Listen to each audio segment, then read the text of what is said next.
siko yemoko ayeko de douaner. C'est-à-dire alingati atekaki Kabila na presse étrangère, vous comprenez, na clan naye. Et puis alingati aye siko pona ko lobela Kabila pour dire que non, botika Kabila yangana azana makambo wana te. Est-ce qu'ali kanyaka te? Mais na lobby il faut retourner yemoko. Batia kokota na Kabila. En fait les PG Mokolo na ndenge ya uti kozongisa ngo lisusu na Sénat asali réquisitoire réquisition na Sénat et pour baluka bakende na procédure ya levée des immunités na congrès ozomona et ça drôle. Il avait dit que non, ce n'est pas si Matata na cour constitutionnelle 10 minutes, il va condamner Matata. Mais ça devient un acharnement. Regarde. Pour prouver que Joseph Kabila a sali détournement wana. Bino PPRD, PFCC, Bokozala, prêt à affronter justice. Maman, Bolobagi a déjà aussi beaucoup de Kabila. Tango sorti. Il y a un juriste wana oya alobaki oya bimisaki makambo alobaka que non bazwa ba donner oyo et pas il y a Alingeti et pas il y a Sonia Rolé na Lumumba. Rappelle-toi na TV5 Monde. Comment auxilier la justice? Alingeti doit des retenus. Aza officier notre DOPJ na etango azo salango et ça secret. Vous comprenez? Et que a-t-il de donc, le procureur général de la Cour constitutionnelle a bengi Alingeti comme officier de police judiciaire. Et puis, il y a solo, dans le droit. Alingeti azali OPJ. C'est-à-dire que Alingeti doit se taire. Dès aujourd'hui, Alingeti doit se taire. Il doit laisser la presse. Il doit laisser d'utiliser la presse. Il y a hold up et Makambuya Court. C'est-à-dire que non, directement à Lingeti, nous avons pas sa confusion dans Mboka parce que ils allaient en quelque sorte trahison. Ozomona. À trahir Mboka. Ozomona. Nani a sambisa ye. Tozana état des droits kubanga. Te nani. Bola Moussa Cour des comptes. Mais bon, comment ça va se faire comment? Biso tolingi. Biso tolingi lelo parce que oh il y a roi des rois. Eteni longondo. Hein? Ti lelo. Bosambisi nante bon alingeti, alligator. Ndemo bosambisa. Expliquer article wana te, o ya ti wana. Ya constitution, azoko ka expliquer ngote. Mais c'est grave. Justice est à bongoté. Oh, il y a modèle, il y a l'olengo. Et comment net. Ça devient comme si c'est un dossier personnel, il y a procureur général. Il y a cour constitutionnelle. Ça devient grave parce que le président de la cour constitutionnelle n'a pas juge, va déclarer en gros incompétent dans le dossier. Bon.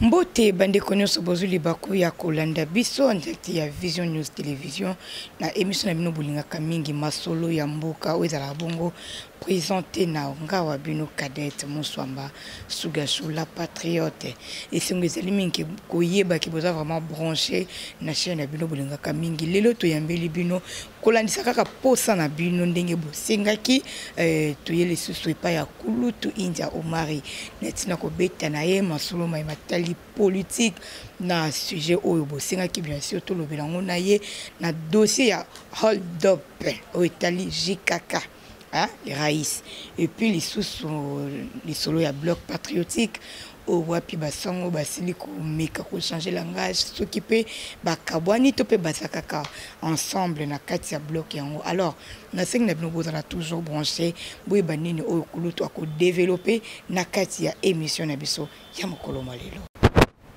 Kulutu mbote Mbote Madame Cadette Mouswamba. Bonne santé. Ah, moi, moi, Yakobela, maintenant, la journée d'aujourd'hui, Tolamuki, Nzambaza, na contrôle ya santé nangai. Donc, autant on yoki qui obéli na bi ah, kuluta beli pour anika po ya beso la ki kutala na basango ou bien po yoki bangi bakangaji kaka yango nde beli si ou bien ndenge ni na bangi et lié pe et qui se pe po hein. Est-ce que ça yango kobanga? Ah, kobanga. To kobanga nini? Ndenge mabuto azaro loba jika kama mtabangisa ka. Biso to kobanga nini? Biso mto bangisa. Qui protège qui? Biso mto to bangisa. Qui protège qui? Parlons d'abord de ça. Non. Situation zali qui protège qui?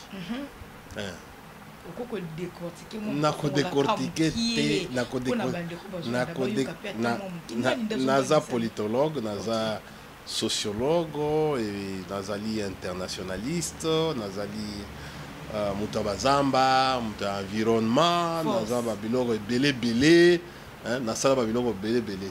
L'homme a multiples diplômes. Donc, qui protège qui? Tout dans le domaine où est Ali Makampo. C'est qu'on a décortiqué ça. Qui protège qui? Le silence, il y a Kabila et Zobangisa. Kabila lui-même dérange. Son silence fait peur. Kabila lui-même dérange. Son silence fait peur. C'est toute une thèse.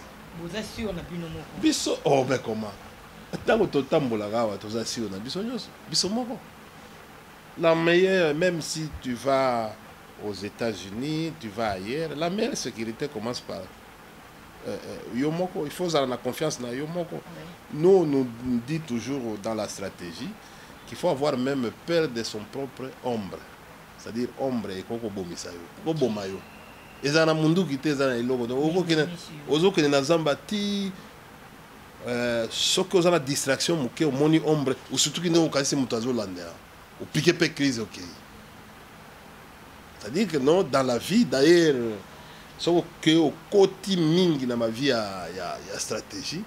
Tu vas à un certain moment voir que ta femme peut devenir votre propre ennemi, l'ennemi numéro un.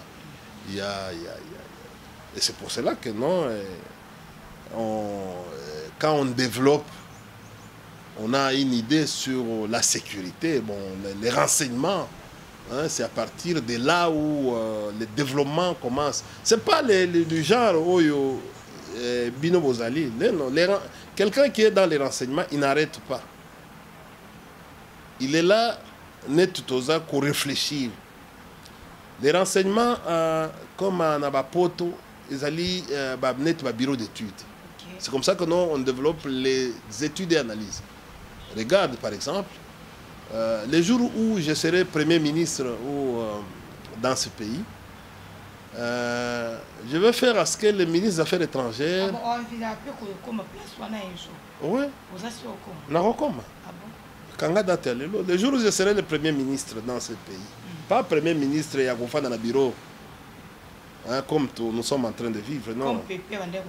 Non, comme nous sommes en train de vivre actuellement, la léthargie. Non, mais j'ai dit ceci.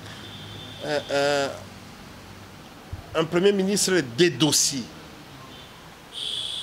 Oui, dans un régime primo-ministériel qui toque. Et je crois que non, le Premier ministre doit savoir les limites du pouvoir. Il a un pouvoir exorbitant, un Premier ministre. Trop grand. Mais seul mon Premier ministre a yebaki l'okwana za matata. Oh, Moussi Tuké. Non, le Matata a compris son rôle. Il a si joué son rôle convenablement. C'est sur le plan, regarde sur le plan charisme, sur le plan autorité. Tu vas trouver parmi premiers ministres dans ces pays. On peut retrouver Matata, on peut retrouver Kengo, qui avait les charismes. Donc ce sont des charismatiques. Ils savaient imposer. Hein? Ils savaient jouer les rôles. Le jour où ce serait les premiers ministres dans ces pays, tu sais, pour même réussir Namboka Oyu, il faut la même faiblesse à Mboka. Batala au niveau du ministère des Affaires étrangères. Batala yango na ministère de la Défense. Batala yango na ministère de la Communication, dans les médias. Donc, tu as vu, regarde par exemple, tu as vu ce que notre ministre a dit. Bon, les Ougandais ne sont pas sur les sols. Toutefois, c'est-à-dire ce sont des choses, et puis discréditer Mbalamoko. Et le ministre a fait à ce qu'il a oublié qu'il est dans un domaine aussi de collaboration avec les chefs de l'État. Il est dans un domaine de collaboration avec les chefs de l'État. Ces ministres-là. Il a transformé son ministère comme un cabinet conseil. Il y a communication. Au moment où il y a l'architecture, il y a ministère où il y a l'élo. Il y a un cabinet conseil. Pardon. Et il est arrivé à dire que les troupes ougandaises basées à Solte. Oh, mais quand les plans opérationnels d'une armée, il faut d'abord une unité de renseignement et ça en œuvre. C'est-à-dire que circonscrire zone de combat, batali, force ennemie, zone ennemie, zone amie, tout ça, ça peut prendre le temps que ça peut prendre.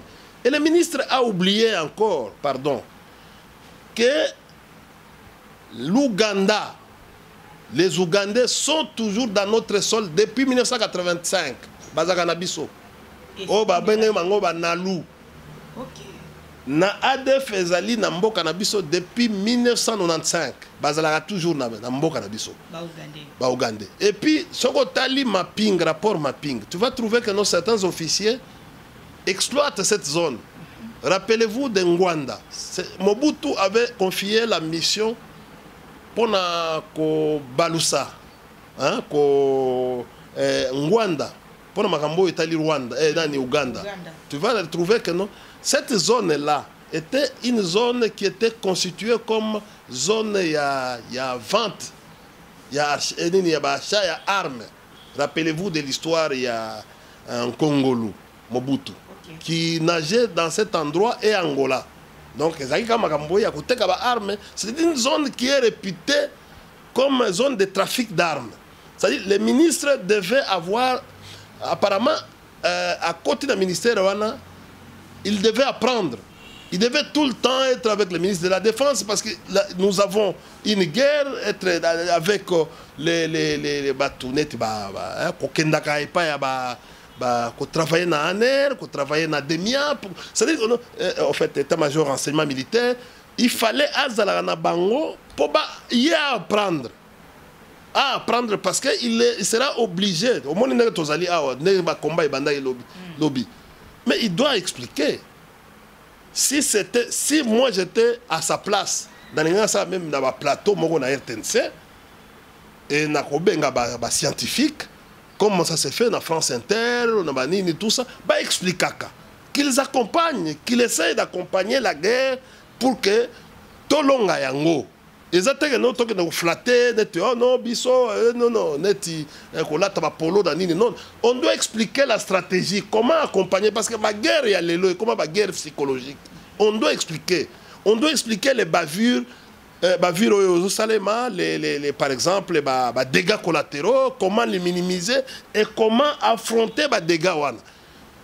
Ça, c'est le ministère de la Communication. On a Tangelio, par exemple, le ministère des Affaires étrangères. Ou on a d'abord Affaires étrangères. Quoi engager gradué. pour faire avancer l'administration étrangère, l'administration diplomatique là, on doit supprimer na époque on a la cause là. À part Balayeur, si tu es au niveau il y a G3 au côté d'un ministère parce que c'est un ministère de réflexion et en principe nous sommes basés à un niveau d'abord on doit il faut que tu aies une administration au fait une école diplomatique pour remise à niveau sinon parce que là c'est un autre bureau d'études. Mais nous devons aller au-delà des réflexions.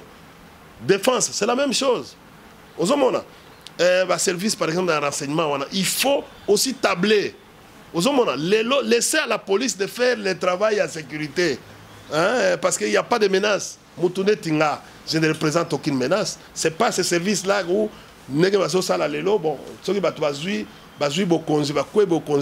Baké parti recruter un parti politique non, ce n'est pas ça. Non, celui-là va amener quoi en termes de réflexion? Il va amener quoi? Le président, c'est un manipulateur, c'est un client. Il a besoin du renseignement. Or, le renseignement est différent des rumeurs, est différent de l'information. Donc, le président a besoin du renseignement, c'est-à-dire que non, la dernière matière. Bon, si on va recruter Bango, pour faire quoi? Laisser à la police de faire arrêter les gens.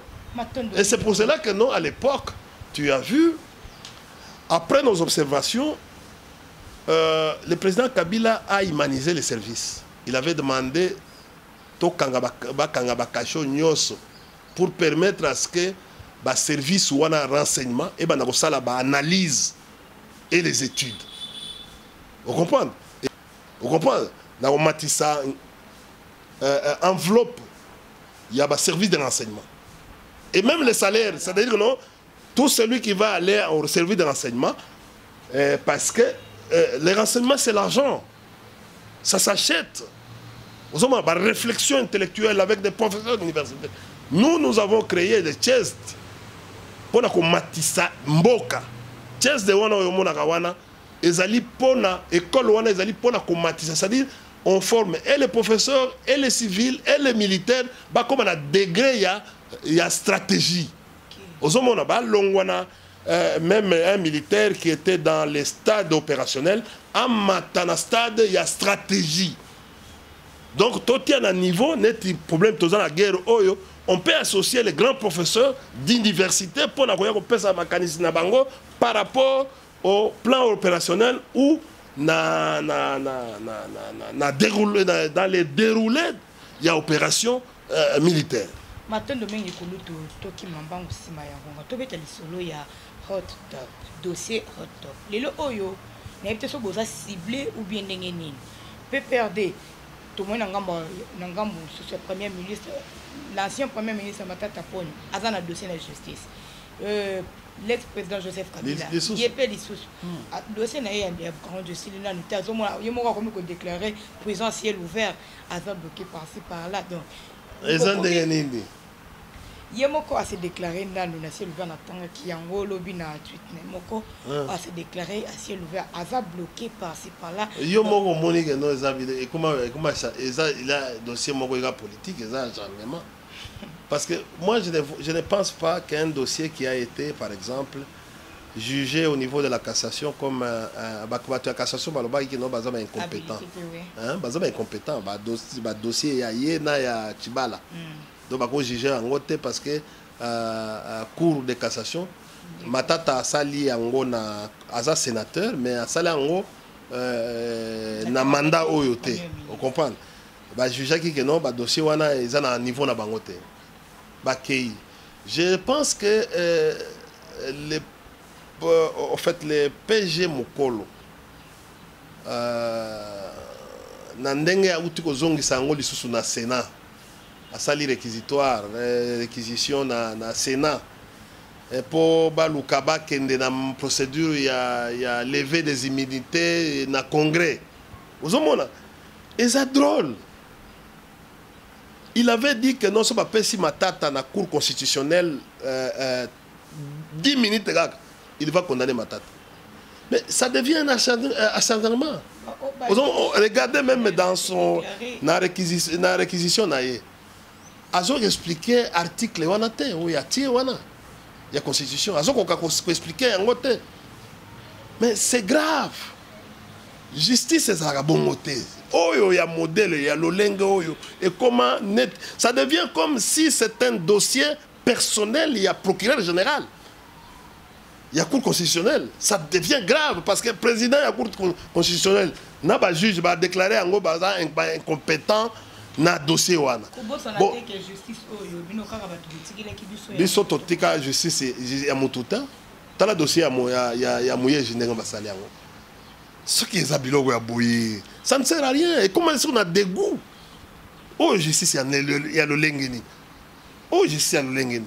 Pourquoi tant que ya caméra bolobaki caméra sali nini? Asala biso tokanga biso tala biso tokanga ni caméra te ni Augustin Kabuya te ni Kabund te ni Yoka.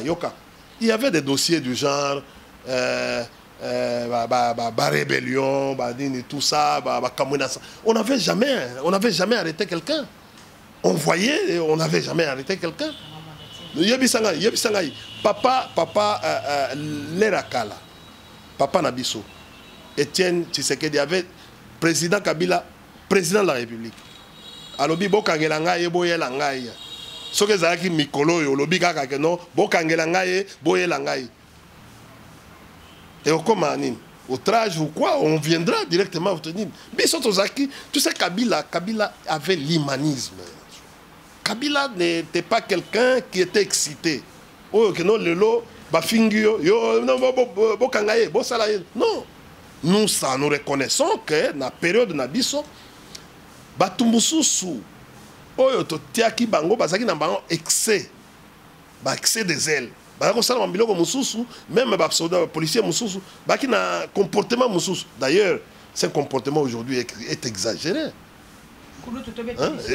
Les lots, il n'y a pas longtemps, Moutouneti, Martin Fayoulou, à l'objet que non, des doigts.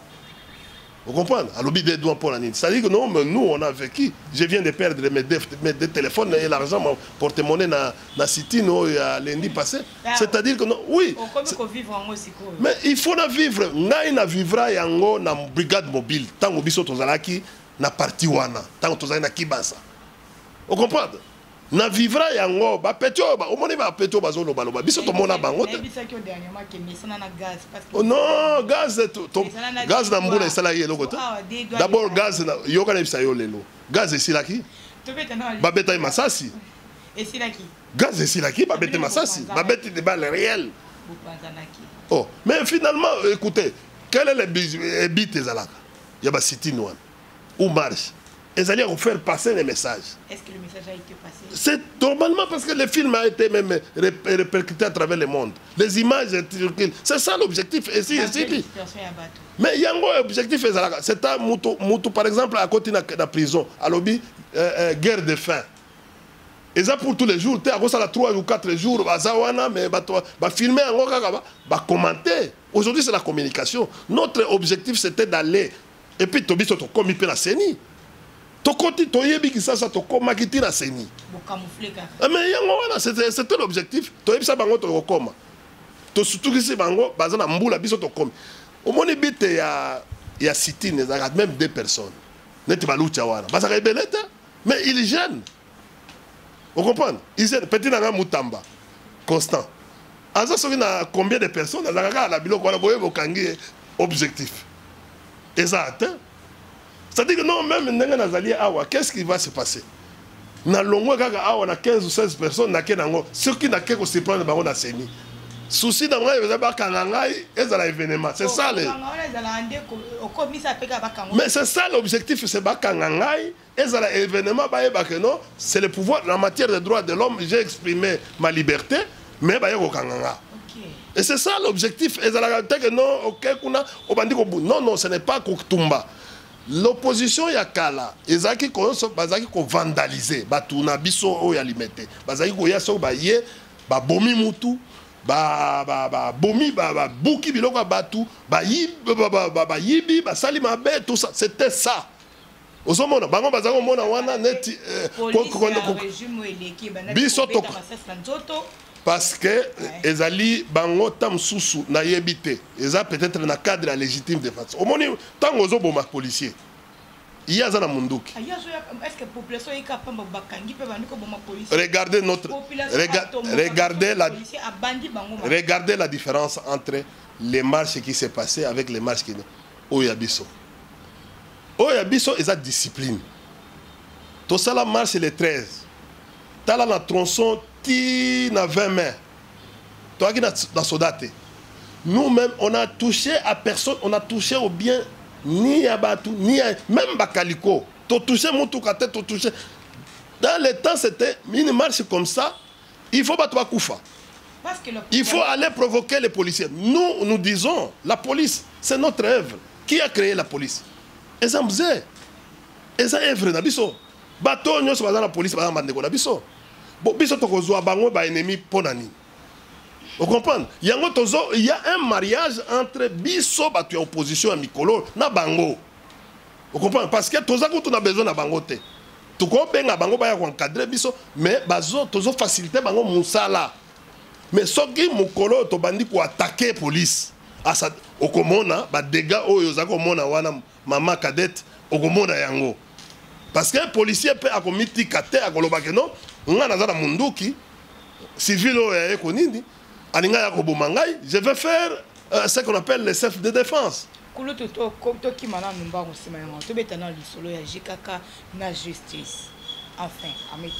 crois que nous comprendre que tu as changement de fréquence entre les disciplinés et les vandalistes.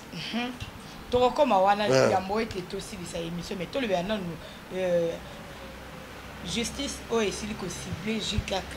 Lelo oyo dossier ya hold up esili ko tombo mande tombo miwana. Na ebité pepeur de bozo la ndenge nini. Bobande koloba mingi. Ba sala lelo côté afanda na yebo oyo nyonso le bama ki ona ici le bama ki. Lelo oyo JKK na justice. Ba enquête eza ko se mener toujours. Non ba sisi ko mener ba enquête. Donc qui peut à propos il y a Gilles Alingete mukolo et Jeff on a bien qui tambula malembe yetango bimisara alligator soulevé et aussi bon d'abord je vais te dire une chose je suis content du fait que non ngana analyste oyo vous poser une question tout ça l'analyse Gilles Alingete asali ba sortie médiatique me belé heureusement ngana archiviste na zwa yango tout na oya ba RFI oya sala kala na oya sikoyo nyoso on a sangisi toke kaka na des médiatiques récentes oya ba Bois Bouvier na oya Alain Foka hein toka matayango mais les okomona que non assez compliqué la communication Gilles yemoko assez compliqué la communication et là ça nous rappelle ça nous renvoie tango sorti il y a juriste wana oya alobaki oya bimisaki makambo alobaka que non bazwa ba donner oyo epai ya Alingeti epai ya Sonia Rollet na Lumumba rappelle-toi na TV5 Monde na réquisition il y a procureur général Mukolo yango epesi biso idée makasi oyo atindi yango na Sénat abengi Gilles Alingeti comme officier de police judiciaire ozoyoka abi na rapport oyo uti epai ya officier de police judiciaire Alingeti donc c'est-à-dire qui est l'IGF Alingeti zo un rapport oyo uti epa na ye oyo makambo matata oyo tokoloba abengi Gilles Alingeti pardon bandeko comme officier de police judiciaire. Or comme auxiliaire à justice Alingeti doit des retenus. Aza officier, notre DOPJ na yetango azo salango, et ça secret. Vous comprenez? Et que à titre de donc lelo boye baké le procureur général y a cour constitutionnelle a bengi Alingeti comme officier de police judiciaire et puis eza ya solo na droit. Alingeti azali OPJ. C'est-à-dire que non, Alingeti doit se taire. Dès aujourd'hui, Alingeti doit se taire. Il doit laisser la presse. Il doit laisser d'utiliser la presse. Alingeti a lobby boy na oyo ya suka. Oyo ya média ya suka. Sorti médiatique ya suka oyo ya Alain Foka. A lobby ye mutu andimi sikoyo. Que ye mutu a confirmé yango que ye mutu a fait ça. Information et pas il y a des médias étrangers. Vous avez Nani a payé azali sous la coordination du président de la République. Nani a payé Ningisa wana akamata ba donné à l'État a payé bango dans la presse étrangère. Ça devient déjà un problème. Donc makambo tozo vivre oyo ya hold up et makambo ya côte. C'est-à-dire que non, directement, à Lingeti, nous avons pas sa confusion dans Mboka, parce que ils allaient en quelque sorte trahison. Vous avez à trahir Mboka. Vous avez à trahir Mboka dans l'Olengenine. Un OPJ ne peut pas servir en dehors de la justice. Il ne peut pas servir étranger. Pour Bayako Kabola, Mboka, comme c'est le cas. Mais nakati ya eloko oyo alingeta sali ye moko alobi abandi ko s'attaquer oh bon na pesa ki bango mais makambo ba kenango likolo na regretter ba média wana parce que analyse na bango eza ya ngaite malgré que non ngamutu na pesa bango ba information wana. Vous comprenez? C'est-à-dire déjà alingati a miteki na justice soki tozaki na justice normale. Pourquoi? Parce qu'il a sali acte de trahison. Même le président de la République lui-même, il devait les sanctionner. Pour Makambo a sali wana parce que c'est la haute trahison. Au moni biloko ya mboka tango zo sala yango, il faut que sala yango na limemia. Yo koko livrer même dans net ya ba entreprise publique. Ngai na za chef d'entreprise na ko kende à part mon ministre na mokonzi ya mboka. Na ko kende ko pesa information na mutu nyoso te. Information oyo etali que ya mboka nako pesa ngo na mutu nyoso te. Il faut que nazala gardien ya eloko wana. Alingeti a, c'est-à-dire que non, il a failli à ses missions. Quand on en arrive à faillir à ses missions, il doit être puni. Mais nakati landa mama nangai, nakati ya makambo wana. Alingeti alobi biso tosala enquête mutu a détourné mbongo wana eza Kabila te ni égal te to luki tozana preuve ata moko te ya makambo etali Kabila aza ni égal aza de loin mais ezali nde BGFI Bank oyo asalaki mbeba wana a créé qui compte moko égal c'est-à-dire pour que yé aye compliqué. Et puis, totali que nos comptes wana ezaki actionné par BGFI Bank na kombo ya égal. Totali lien entre égal wana na égal o SARL bazan ndenge moko te. Mbongo ebitika ko bimate. Eza même société te. Alingati siko ye moko aye ko douaner. C'est-à-dire alingati ateka ki Kabila na presse étrangère. Vous comprenez? Na clan na ye. Et puis alingati aye siko pona ko lobela Kabila pour dire que non Botika Kabila yangana azana makambo wana te. Est-ce qu'elle kanyaka te? Mais na lobby il faut que tourner moko. Batika ko kota Kabila ta mukolo moko te azalaka na ministère de la finance, il y a ministre Mako Banguli batila ko kota na Kabila te ti aye ko koma na epa Sami Badi Banga comme conseiller. Aye ko koma epa ya Tibala comme conseiller.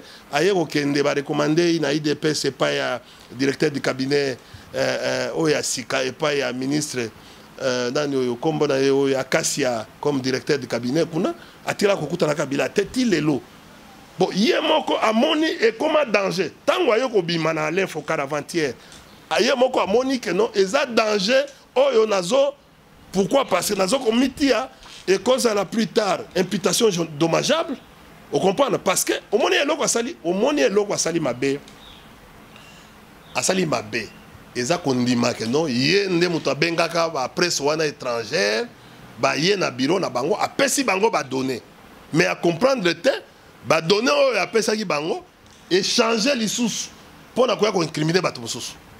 Donc déjà à sa qualité il y a OPJ oyo procureur général mukolo abengi ye trahison ya mboka. OK, na le bibo au cas où ba preuve hein autozo luka ba preuve tangible ba preuve oyo ko prouver pena que non Joseph Kabila est coupable. Beaucoup ça la prête à confronter justice pour a autour ba que non moi la mboka Jules Lingete a trahi mboka na ko livrer ba information wana oui tondimi. Alors au cas où ba enquête wana baza ko ça solo bieza lokuta et c'est solo parce que trahi mboka il pouvait pas ya ko sala iloko wana oya salaki. Alors ce qui que non ba preuve o bazo luka pona ndenge nini ya ko prouver que non Joseph Kabila a sali ba détournement wana bino PPRD PFCC beaucoup sala prête à affronter justice. Maman, bolobagi awa déjà aussi beaucoup c'est Kabila makambo. Oh. Beaucoup c'est là qui Kabila Ibi, Kabila Sali 138 millions. Pardon, Yoka. Oui mais baji jaka bongote. Ofandika na presse mi collègue comme la presse. Osomona awa na uti koloba awa lingeti nani akosambisa ye. Na minito nani akosambisa. D'ailleurs est-ce que oyebite que non ba donner à lingeti ba renseignement à lingeti et puis même ndingisa que madame la ministre a fait injonction à PG. Il y a cassation pour abandonner le dossier wana. Or lelo on les sous, c'est-à-dire que non les fausses informations à lingeti et ça dit que la précipitation il y a membre du gouvernement il y a madame la ministre Rose a fait injonction et pas parce que ba yoka ki Kabila clan Kabila or à lingeti a tout koloba et il y a moko lobby parce que vidéo zali ils ont tambola paix à lobby ni Kabila ni la famille de Kabila n'est pas basée na kati ya makambo wana. Wana alingeti ye moko mto lobby ni parce que là vous avez mis clan Kabila, vous avez mis Kabila. Et c'est sur base il y a ba donné wana et que pas ministre il y a justice après si injonction. C'est-à-dire que non déjà lelo ye moko alingeti après si confusion. Na ba autorité ya mboka. Mais quelle sera la sanction? Nani asambisa ye? Tozana état de droit kubanga. Te nani. Bola musa cour des comptes. Tozana état. Mais comment ça va se faire comment? OK que non, je le get tozana. Biso tolingi. Biso tolingi lelo parce que oyo ya roi des rois. Eteni longondo. Hein? Ti lelo bosambisi nante bon alingeti alingator ndemo bosambisa état des droits et tous la 2024. Oh. Ah oui, de vrais procès vont commencer en 2024. Mais en attendant Kabila na kumba boko kenena indegeni dossier nini vous allez les juger alingeti aso lobby moi enquête yango bo sala yango banda bo banda mais na lobby boye ngana zo comprendre ote oyo tozala makambo etali procureur général a bengi Jules Alingeti comme OPJ. OPJ a failli na mission na ye. Tuna OPJ nyoso ya souciat. Soko a failli na mission na ye, procureur a kotia ye maboko. Biso totsengi que non a livré ba secret ya mboka a pesipe confusion na ba konzi. Vous comprenez? Aza na kati wana ezali tepe imputation dommageable. Vous comprenez? Infraction ezali ebele na kati wana. Mais bosambisa ye. Et ça, Gilles Alingeti, c'est-à-dire que non, quel était l'objectif? Il faut tout en paix. Objectif, il y a objectif, il y a la presse internationale. Mais quel était l'objectif? Il y a Alingeti dans Makambouane. Il voulait atteindre quoi? En livrant les informations dans les étrangers. Vous comprenez, la presse étrangère. Il y a aucun. Est-ce que à Sengaki autorisation et pas il y a mon Mboka pour livrer parce que quand il a les informations et ça il faut azela yango après ça mon Mboka ozomona mais tango abengi ba étranger sans l'aval mon Mboka batumsu bagolo batamsu que non et ça mon Mboka ndem to benga après ça qui ba presse wana on comprend on moni que non ba supposition to banda bato mosusu bakoloba te non complot wana ezali mpe na kati mokonzi ya mboka azali tout ça bakoloba na ndenge mosusu. Maintenant il met makambo na ye aye komettre sikoyo mokonzi ya mboka défend un fait accompli mpona koloba. C'est-à-dire il y a un problème de communication yango tosengi en tout cas basambisa alingeti. Il faut ayebisa biso nani atindaki ye akende ko livrer ba information na presse étrangère parce que ba presse étrangère voilà balobi bazaki bazana 350 millions ya ba dossier. Vous comprenez? C'est-à-dire que non pona na ndenge ezali ba dossier wana e uti pas en lingeti. Alors il faut approuver biso nani apesa ki autorisation akamata makambo etali l'état atinda yango na presse étrangère. Nani appelle ça qui est? Ces dossiers et comment mon boulot hein? Ah, Toloba qui c'est un problème de temps. Au monde n'est Kabila zo bangi ça. Non non, Kabila Biso toko bangate. Biso toko bangate. Au monde arrivé à Kabila na Lubumbashi. Au sentir ngo. D'abord dans Kasumbalé, au sentir ngo. D'abord dans Zambie, la police zambienne a été a ramassé. Donc place nyonso na mboka nyonso azoya na police na motar bani tout ça. Bien protégé. À côté pe na mboka na ye somo Lubumbashi plein.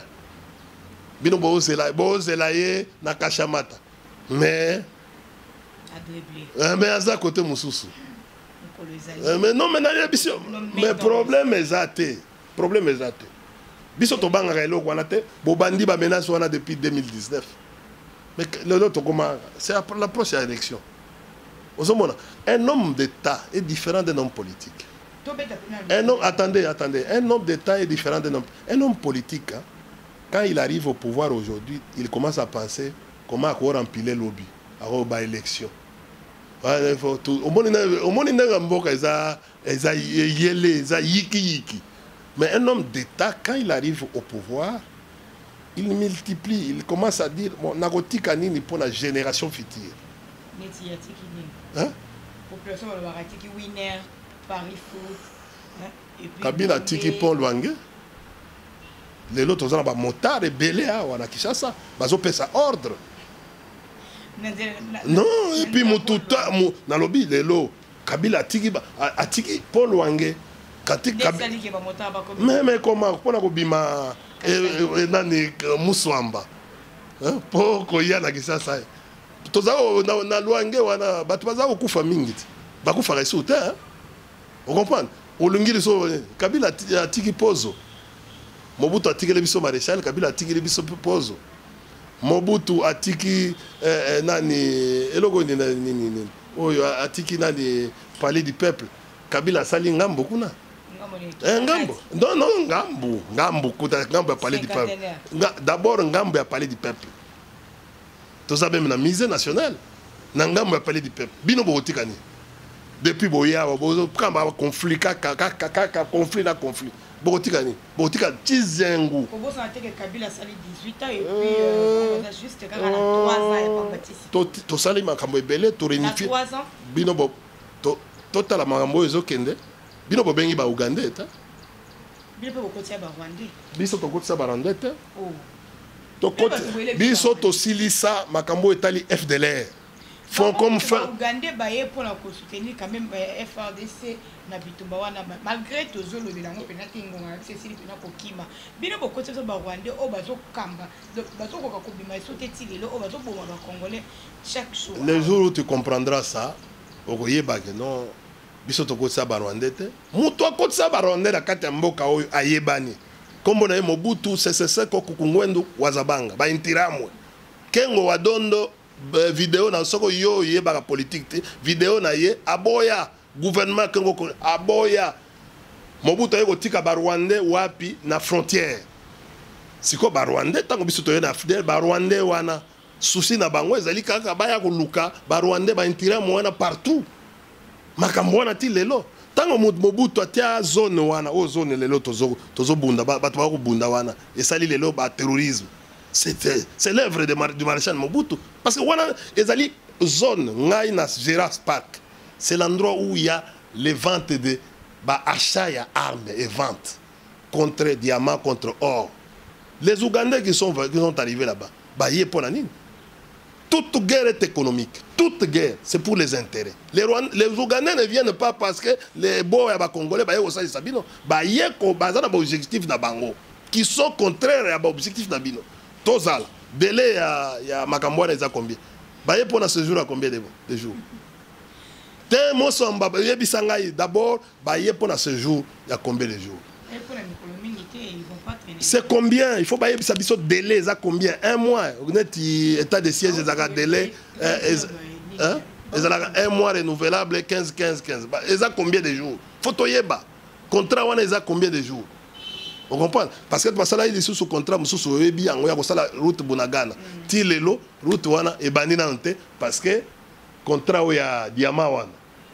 Vous comprenez? Bibi so tolingi toyeba ba yé ko sala nini. Vous comprenez? Parce que ba Ougandais wana ba des fois et ça ba tuna bango. C'est une nébuleuse créée par eux-mêmes. C'est eux qui créent la nébuleuse ba société ba congolais mususu ba naïf, des Congolais qui tuent leurs propres frères ba associé bango na kati wana. Maman, au moni zone wana bino boko mona ngo neti ezali wana maluku, moni ndenge prairie wana ya maluku ezali savane wana. Non, eza forêt. Eza ba Uganda ba oyebika no bakata ka banzete na biso. Na bisika wana. Ezali ba bisika moko eza ba place de ya blague te. Ozo mona ba nobili, ozo ka ba mboka wana ozo mona tina Ituri. Diamant pesa makasi. Or, pesa makatina bajugu kuna. Il y a makasi. Et puis, trafic, il y a armement. C'est ça la base arrière. Pour ils permettre que nos soldats qui n'ont pas se ravitailler. Na minute auto ba force ougandaise écoute. Nani ayebi armement oyo ba ougandais ba yenango. Vous comprenez? Unicité à commandement chef des armées nani. Muto azo pesa commandement ezana. Eza oya biso bien bango parce qu'en principe ba yena mboka na biso. Mokonzi na bango nyoso nango ba kotika ba traverser frontière, mokonzi na bango nyoso il fallait azala général Mbala.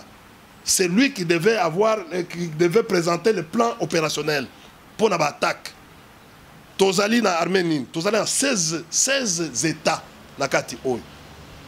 Na kati. Vous comprenez? Plus que MONUSCO. Tozali na les États-Unis, France, Belgique, armée nyoso wana. Il faut une unicité de commandement plus zone militaire des alliés, troisième zone militaire des alliés, tozali susu na gouverneur militaire des alliés, tozali na opération Sokola des alliés, tozali na eloko nini susu wana régiment des alliés, tozali mais dans le biboye kimia ezokota te parce que ba Ougandais wana bango mutu ezali mama soki bo fongoli moto bolingi ko tia bango menace bango bake pa na bango bake ko se ravitailler bazui ba munduki bazongeli zubino ozomona omoni ndenge moto ekozala moto bango bakobatama bake babatami tango moto esili mo muke bazongeli susu kole bazongela armée wana bango bazo contourner koya ko beta population. En principe, le plan opérationnel, il fallait pas viser la population. La population, nous sommes un village où on a déplacé momentanément avant l'opération. Pourquoi? Parce que c'est la guérilla. Bakoya ko bata ma permet la population et vous risquerez. Vous avez ma conséquence il y a risque. Yango miso yungai. Si il m'a été demandé, il y a qu'on prodiguer conseil. Parce que pour gagner la guerre, je soutiens notre armée. Je soutenir l'armée ougandaise. Je soutenir le FARDC. Vous avez le même objectif. Bango a un objectif de exploiter les minéraux na biso. Baza na biso te. Vous comprenez? Et bako s'éterniser en attendant pour qu'on surfacturer. Makamuna bango pour égaliser 10 milliards wana. Mais souci nanga ezali à soutenir FARDC et FARDC ndé ko gagner guerre oyo soki population et soutenir ango et appuyer ango. Et le travail qu'on doit faire tous ces jours ici. Yango na ko benga ministre Mouyaya. Il faut de temps en temps toza na guerre te il faut eza guerre ya intelligence. Soko za mobali. Benga biso, to pesa au conseil, tout ça la guerre psychologique. To appuyer ba mécanisme wana comment toko gagner guerre wana ensemble. Mutualisation des forces. C'est quoi? Mutualisation. Namoni un gros civil. Mon ami Peter Kazadi, même si il y a un desk sécuritaire actuellement, Azali Bati, mais ça s'apprend. Les renseignements, ils ont les logos mogoté, il y a tout ça. Non, les renseignements, c'est de l'intelligence. Les renseignements, ça s'apprend dans les grandes universités, dans les grandes académies. Non, non, mutualisation des forces. Mais est-ce qu'il a fait les statistiques de ces forces-là pour que les forces soient mutualisées? Ce sont des choses qu'on bazo loba, mais bayebi ba terme wana te. Et nayebi te nani mutuazo ko pesa bango ba terme wana. Non. Parce qu'il faut d'abord une unicité à commandement. Les commandements, multiples commandements dans l'Est. On a tout expliqué, gouverneur militaire, zone de défense, région première, région militaire, tout ça. Il y en a. Il faut unicité. Il faut choisir bengi, par exemple, commandant des armées. C'est-à-dire quand il donne les ordres, c'est comme actuellement, il faut bisso. Il faut faire sa confiance dans le général Mbala. Un grand stratège, un grand homme, un homme intelligent. Calme mais intelligent. Il faut faire ça. D'ailleurs, si ça dépendait comme conseil, vous comprenez que les commandants suprêmes devaient faire appel à tous les chefs d'état-major général. Parce que tous en la guerre, chef d'état-major général, même président, ancien président de la République comme Joseph Kabila, ozomona bengi bango nyonso wana na chef ancien chef de renseignement ba planifier yango opération wana parce que l'Ouganda est rusé. Makambo Uganda est rusé. Oyebi l'Ouganda na Rwanda bazo s'attigiser mutuellement. Ouganda zolo bakeno en fait les Rwandais entretient ennemi à Kagame. Donc l'Ouganda entretient ennemi à Kagame. Donc FDLR pour ba kokota. Les Rwandais aussi, le fait que l'Ouganda vient d'entrer dans ce pays. Le Rwanda a toujours dit que non, l'Ouganda veut à ce que Baya ko attaquer Bango. Toza na suspicion entre les deux. Pour l'Ouganda, Yoweri Museveni dit que non.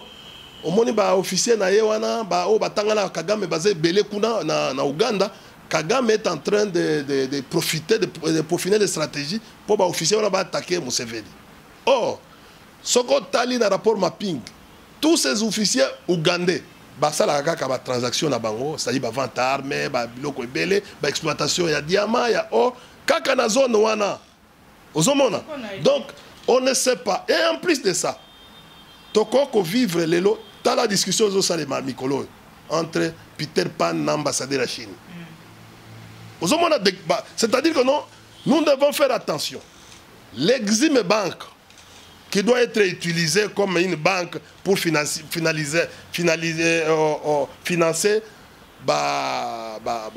opération, parce que l'Ouganda, c'est l'Ouganda et le Kenya qui arrivent avec ces projets. Si on déjà 500 millions, vous comprenez? Bango ba pays wana ba la kisi Kenya na Ouganda bazana eti ba pays commissionnaire pour na projet au Italie RDC. Pour les États-Unis, nous devons faire attention pour que